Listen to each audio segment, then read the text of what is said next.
เพิ่นเก็บเมียนคักแน่ได้เพิ่นน่ะเพิ่นกวดแบบเรียบร้อยเลยนะน้องแตงเฮ็ดบ่มีบกพร่องบ่บกพร่องว่าซั่นซะเฮ็ดหยังอยู่เนาะว่าคือถือค้อนนี่แหละบัดนี้ขึ้นมาเป็นตาย่านเด้อเอาของฝากบ่มีหยังมาฝากกินได้อยู่บ่ผักอันนี้ได้เปล่าเขาเอื้อยๆมันจะได้ลูกไปเป่าแล้วอันนี้นั่งเต็มเลยนี่ป้าต่อมาสิผู้รักผู้ใหญ่อยู่ทางพุ่นทางนี้ก็ให้ญาติพี่น้องพอดีไปนะเหมาะเจาะเหมาะเจาะเลยมองเลยหลายคนก็ว่าเฮือนเพิ่นพอดีจากถนนบ่ได้ไกลเกินไปเฮ็ดให้ฝุ่นบ่อยากบ่ไงฮอดนะเพราะว่ามันบ่ได้เป็นจังซี่แม่พี่น้องจังซี่นะมันแงนจังซี่เฮาเหยียบถือตัวนี้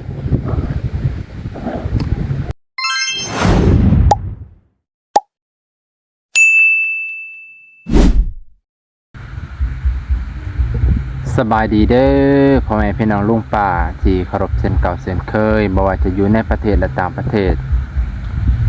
สวัสดีครับพ่อแม่พี่น้องที่อยู่ฝั่งไทยลุงป้าเบิดสุขุสู่คนยินดีต้อนรับเข้าสู่ช่องบ่าวนงพ่อแม่พี่น้องวันนี้ก็ได้มาหาน้องแดงเสียงกาบ่ได้มาดนเมื่อวานนี้ก็ติดภารกิจขึ้นบ้านใหม่ของไอ้เกิ้งเบิดมือไปพี่น้องบ่าวนงก็บ่ได้อัพคลิปลงนะเพราะว่ามันหลายนาทีมันก็เลยเฮ็ดให้โทรศัพท์การอัปโหลดช้าไปพี่น้อง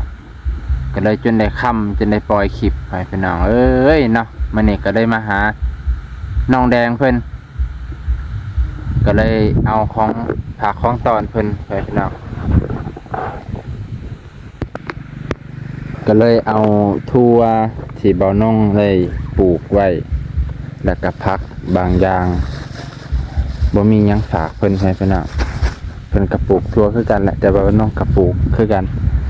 อยู่เฮือนก็เหลือกินเหลือนี่ก็เลยมาฝากเพิ่นให้พี่น้องกระเทินว่าได้มาถ่ายหลายบอนหลายเทื่อเพิ่นหลายบอนเนาะเบิ่งสวนเพิ่นก็งามคือกันถ่ายกินหมากกินผลคือกันเพิ่นก็สวนเพิ่นอาจสิใหญ่กว่าสวนบ่าวนงแน่นะไปพี่น้องแต่สวนบ่าวนงมันยังน้อยอยู่แต่หลังเก่าบ่ได้อยู่แล้วบ้านนี้คือโล่งๆไปนี่หลังเก่าบ่มีใครอยู่ปิดประตูเรียบร้อยหลังเก่าไม่มีใครอยู่ปิดประตูมัดเสียไว้พร้อม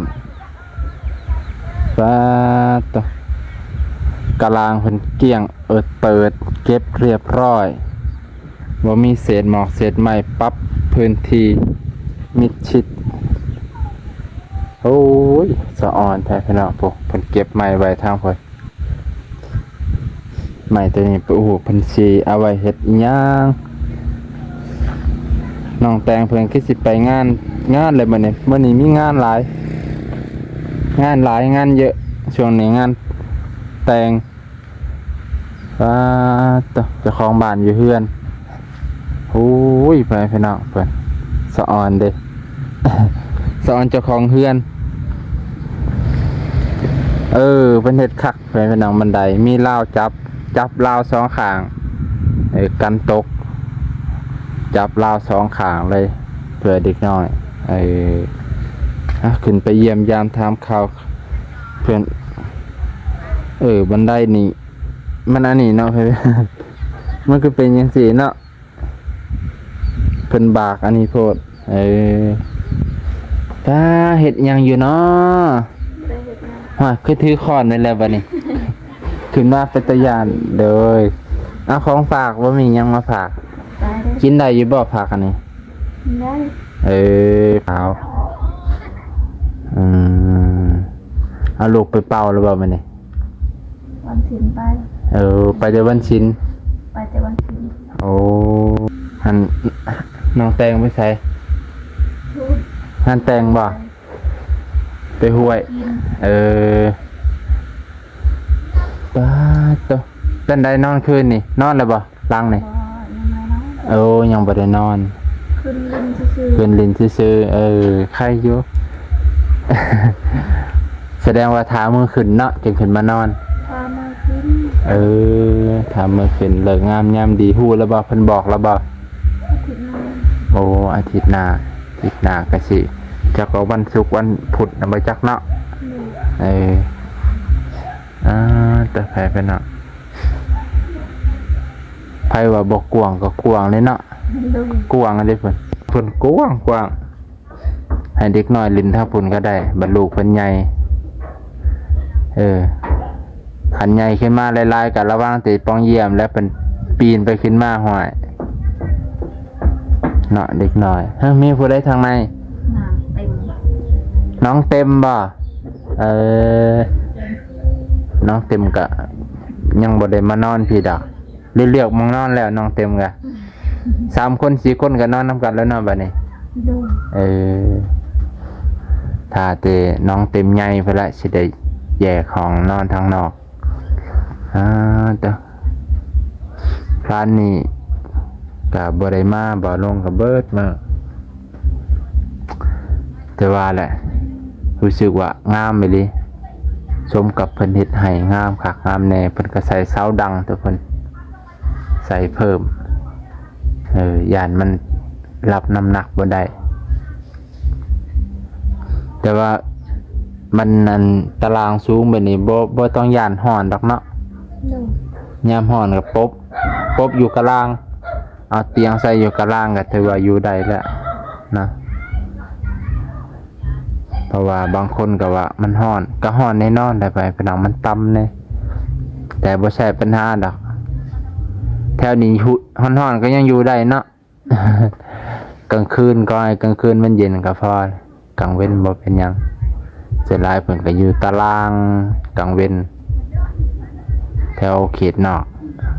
บ่ได้ค่อยนั่งเล่นอยู่เฮือนพอสำใดนะไปน่ะอาทิตย์หน้าก็สิได้ขึ้นเฮือนของเพิ่นน้องเพิ่นเนาะอีกบ่โดนบ่นานว่าง่ายคือก่อนปีใหม่เนาะเบิดปีใหม่เบิดปีเก่าปีใหม่ฮอดกันพอดีเลยขึ้นบ้านแป๊บเดียวแล้วก็ฮอดสิ้นปีเลยแป๊บเดียวไวบ่ หลาย จังว่าบ่ได้เฮ็ดอีหยังก็แป๊บเดียวเนาะเบิดปีใหม่แหละโอ้ยจับหน้าจับหลังก็ฮอดสิบ่ทันไปพี่น้าปีใหม่มันมาไวอันเวลามันผ่านไปไวนี่แหละเพิ่นว่าเวลานี่สำคัญนี่ลีไปพี่น้าบรรยากาศแนมไปทางนอกนี่สายตาเนี่ยพอดีเลยซ้ำนี่เลยนี่ยืดขึ้นหน่อยนึงพอดีงามฝนกับบ่สาดหลายคนว่าฝนบ่สาดพอดีเลยทางหน้านี่ฝนบ่สาดแน่นอน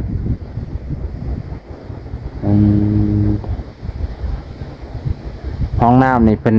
ฮู้หรือว่าเฮ็ดบ่อนใด ยังทางบนก้อน เอาฟังเบิ่งก่อนแต่ว่าได้เฮ็ดแน่นอนบ่ยังบ่ได้คือกัน ยังมาใน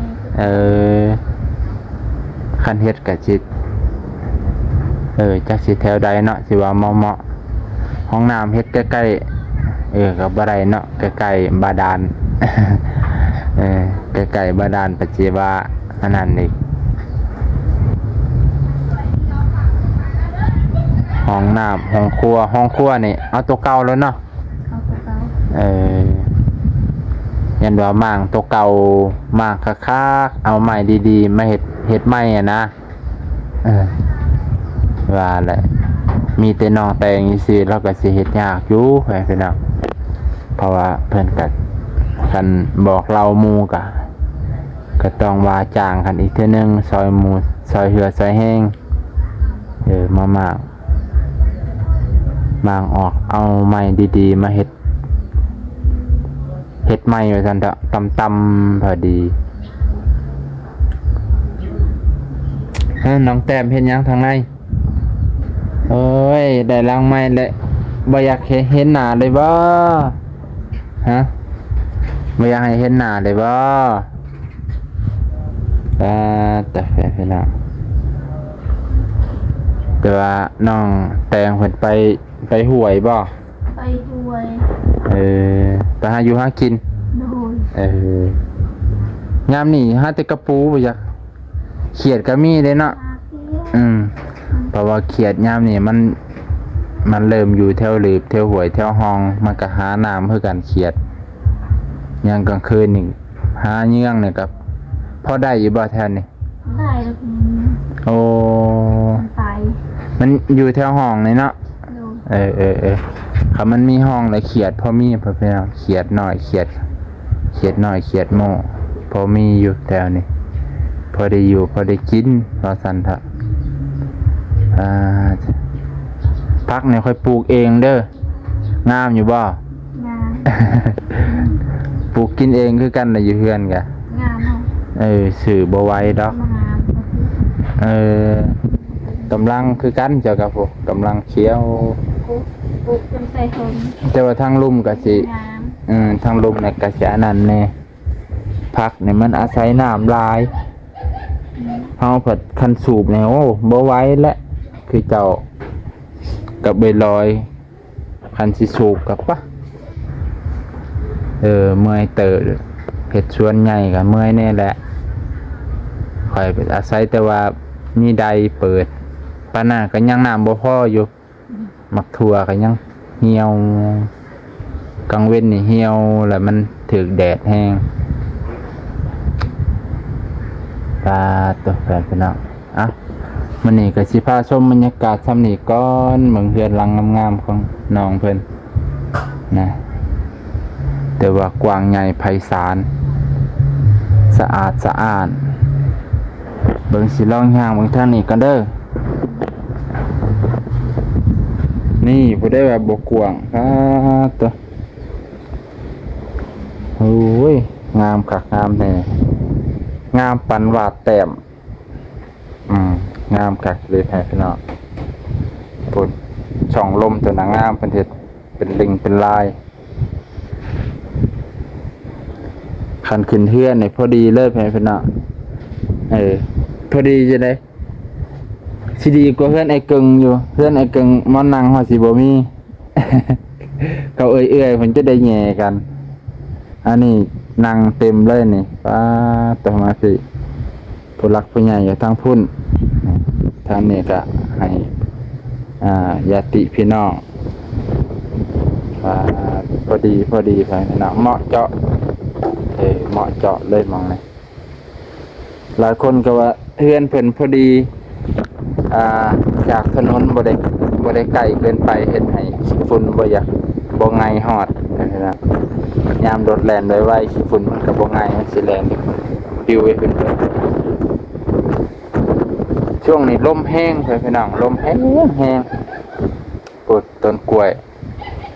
ลมแห้งเมื่อวานนี่ก็บ่แห้งมื้อนี้เริ่มแห้งอีกแล้วน้องแต้มไปพี่น้องก็สิซ้ำนี่ก่อนสิได้อำลาพาจากน้องเพิ่นไปหาน้องแดงน้องพรบัดนี้ตะกี้ดิพรพอฮู้อายุเด้น้องพรเด้อบัดนี้ ก็เบิ่งหน้าเพิ่นก็คิดได้กลัวน่ะก็แต่เอื้อยเลยเฮาแต่ก็ให้เกียรติเพิ่นหั่นแหละก็เลยเอื้อยคือสิน้องก็คือว่าโพดแต่ว่าน้องแดงนี่ก็หน้ายังหนุ่มยังน้อยก็เลยตามอายุแน่นะขอบขอบใจเด้อต่อไปพี่น้องเพิ่นว่าเฮ็ดอิหยังก็มุงหลังคาให้มันได เพิ่นบ่มุงให้เนาะยันยามฝนยามอันนี้บันไดนี่มันอันนี้มันแงนโพดไปพี่น้องบันไดเพิ่นเฮ็ดแงนโพดเพราะว่ายามเหยียบนี่มันถึกอยู่ตัวนี้เลยเซินเพราะว่ามันบ่ได้เป็นจังซี่แม่พี่น้องจังซี่นะมันแงนจังซี่เฮาเหยียบถือตัวนี้ตัวสวยงาม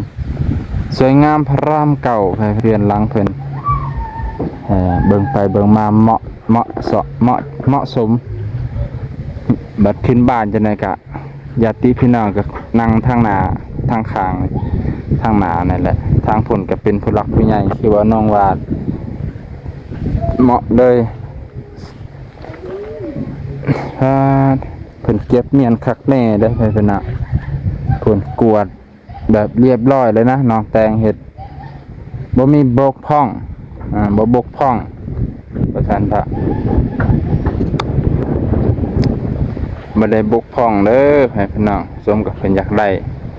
สมกับเพิ่นอยากมีนะให้พี่น้องนี่เก็บคักแน่จบเจือโอ้เมื่อวานนี่คือว่าเตาอันนั้นอยู่มื้อนี้ดับแล้วเตาแสดงว่าลมแห้งให้พี่น้องดับแล้วให้พี่น้องก็สิซ้ำนี่ก็อำลาพาจากพ่อแม่พี่น้องเบิดสุขุสุคนเพียงเท่านี้ก่อนเด้อพ่อแม่พี่น้องลุงป้าที่เคารพเช่นเก่าเช่นเคยนะมื้อนี้ก็มาหาน้องแดงก่อนสิไปหาน้องพรวิไลพ่อแม่พี่น้องจะได้กะขอบพระคุณพ่อแม่พี่น้องเบิดสุขุสุคนที่ติดตามมาอัปเดตบ้านเพิ่นก็ถือว่าแล้วแหละแต่ว่าบ่น้องก็มาเยี่ยมมายามเอาผักเอาหญ้ามาฝากให้น้องแดงเพื่อนพี่น้องพอได้กินว่าซั่นเนาะขอบพระคุณหลายๆเด้อแผ่พี่ลุงป้าเบิดสุขุสุคน